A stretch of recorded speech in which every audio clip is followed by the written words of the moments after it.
Well, now, as we come towards the end of this evening on BBC One, Michael Fish takes a late look at the weather.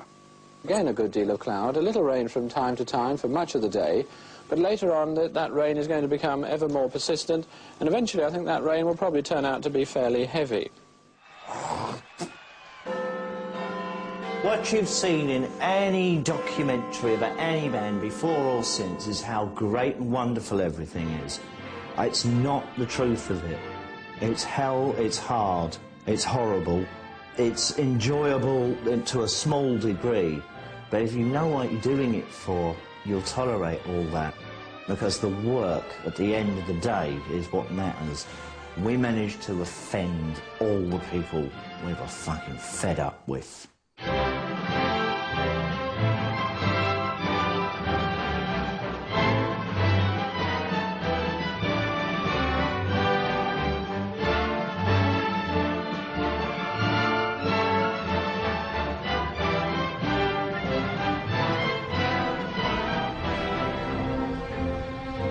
The Labour Party, who'd promised so much after the war, had done so little for the working class that the working class were confused about even themselves and didn't even understand what working class meant anymore. Well, it's cold and miserable. No one had any jobs. You couldn't get a job. Everyone was on the dole. If you weren't born into money, then you might as well kiss your fucking life goodbye. You weren't going to amount to anything. The germ, the seed, the Sex Pistols generated from that.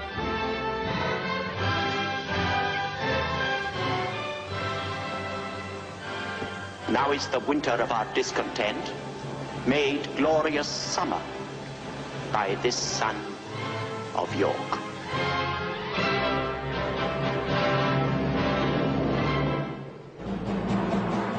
England was in a state of social upheaval. It was a very, very different time. Total social chaos. There was rioting all over the place. You want to join the picket line? The strikes on every kind of amenity you could think of. The TV channels would go on and off randomly. People were fed up with the old way. The old way was clearly not working. A little bit sticking up there. You can see it in the reflection. Ultra-bright, as you noticed. You're told at school, you're told at the job centre, you're told by everyone that you don't stand a chance. And you should just accept your lot and get on with it. That's where you're going to get social strife, hate and war and race hate.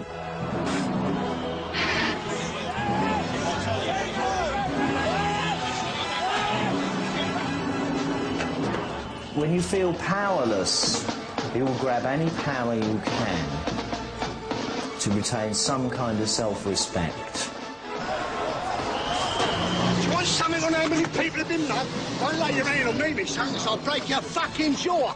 That man is sad because he's misinformed and he's misled and he's used. Yes, I am a racist, and why? Who's made me a racist? This government, the Conservatives, and every sturdy, stinking councillor who sticks up for the nigger. And I'll stand by my words, because I don't like these people, never will do. Words are my weapons. Violence is something I'm not very good at. I don't think you can explain how things happen other than sometimes they just should. And the Sex Pistols should have happened and did.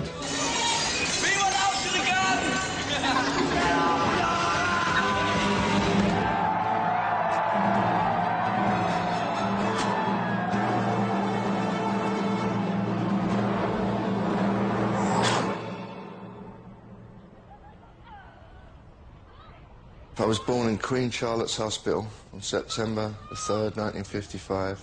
I lived with my mother and my stepfather, who I thought was my dad, in the basement in Shepherd's Bush. And I slept at the edge of their bed on a camp bed. My real dad, he bailed when I was 2. His name was Don Jarvis. He was an amateur boxer. I definitely didn't feel wanted. as a child? Well, I was born and raised around West London, the Shepherd's Bush and Hammersmith area. It was typically working class. I met Steve because we lived just around the corner from each other. Went to school near Paul and Steve, next to Wormwood Scrubs prison. My dad was a factory worker. Mum works at a powder puff factory. If you were to look back at me as a school kid, you'd see a very shy, quiet little church mouse kind of character in North London. Irish immigrant parents. My mum taught me to read and write after meningitis, a serious illness I had at 7 when I was in a coma for a year. When I came out of hospital, I was completely brain wiped. All memories had been erased. Didn't remember anything at all. Just backwards in everything. It was like having to start all over again. How does it get from the man to the egg? I actually got put back a year because I was so stupid. And I would never pay any attention in class. I was just always daydreaming. Steve was quite wild at 10, 11 years old. I think he was always getting into trouble then. You should make sure that you've got the thing around the right way. On the other hand, I've got 4 fingers and a thumb. I question everything. I always have done. We were doing Shakespeare. A teacher would give me a hard time when he wouldn't tell me what I wanted to know. I'd ask outright questions, and you're not supposed to do that. You're just supposed to accept it's Shakespeare, it's great, you're not. That's not good enough for me. Well, I would steal. I mean, that's all I knew how to do. I used to watch my parents steal at Tesco's when I was 6. And I was always getting in trouble. And so that's all there was, music.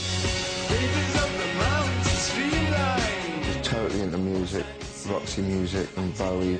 I thought that musicians fell from the sky at that point. I didn't think anyone could be a musician.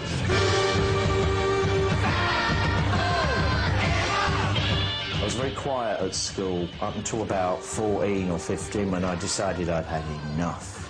I knew we were being fobbed off and basically given a shoddy third-rate version of reality.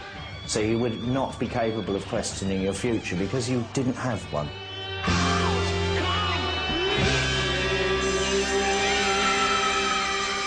Well, my mother loved Alice Cooper as much as I did. She had an extremely varied taste for everything from Irish folk music to T-Rex to some early Bowie, lots of the heavy metal that was around at the time, everything. Extremely Catholic taste. I want all you skinheads to get up on your feet. Put your presses together and yeah. There's a lot of black kids around Shepherd's Bush, and we used to go to their parties and listen to ska music. It sort of developed from there, really, I think, our interest in music. I think it was Wally, the famous Wally Nightingale, who said, well, let's start a band. At the time, Wally said Steve would be the singer, and I would be on drums. Wally actually played guitar, and so it was up to each of us to go off and learn our instruments. We used to rehearse and just kind of like fantasize, really. If I wanted to wear something that T-Rex was wearing the week before, I'd go down King's Road and fucking steal it. I always used to end up at Let It Rock, which was owned by Malcolm McLaren and Vivian Westwood. All the other shops you went in down at King's Road, you're walking in, you get like 10 puffs on you, asking you what you want, can I help you? So that's why we'd always end up at Vivian's, because it was like a hangout. I liked the clothes, they were different. It weren't all flares and kipper ties, you know, it was teddy boy clothes. It was a lot more rebellious, and obviously I was drawn to that. The teddy boy thing for me was all about the idea of being a peacock and standing out in the crowd, but at the same time feeling a sense that you are part of the dispossessed, which, at the end of my art school term, I thought I could make a profit by. I became friends with Malcolm because he had a lot of contacts in music. He seemed to know everybody. He finds a way in with his blag, which is perfect for a manager. I walked up and down the King's Road with complete anger and resentment. People were extremely absurd and still stuck into flares and platform shoes and neatly coiffured longish hair and pretending the world wasn't really happening. It was an escapism that I resented. There was also a garbage strike going on for years and years and years, and there was trash piled 10 foot high. They seem to have missed that. Wear the garbage bag, for God's sake, and then you're dealing with it. And that's what I would be doing. I would wrap myself basically in trash.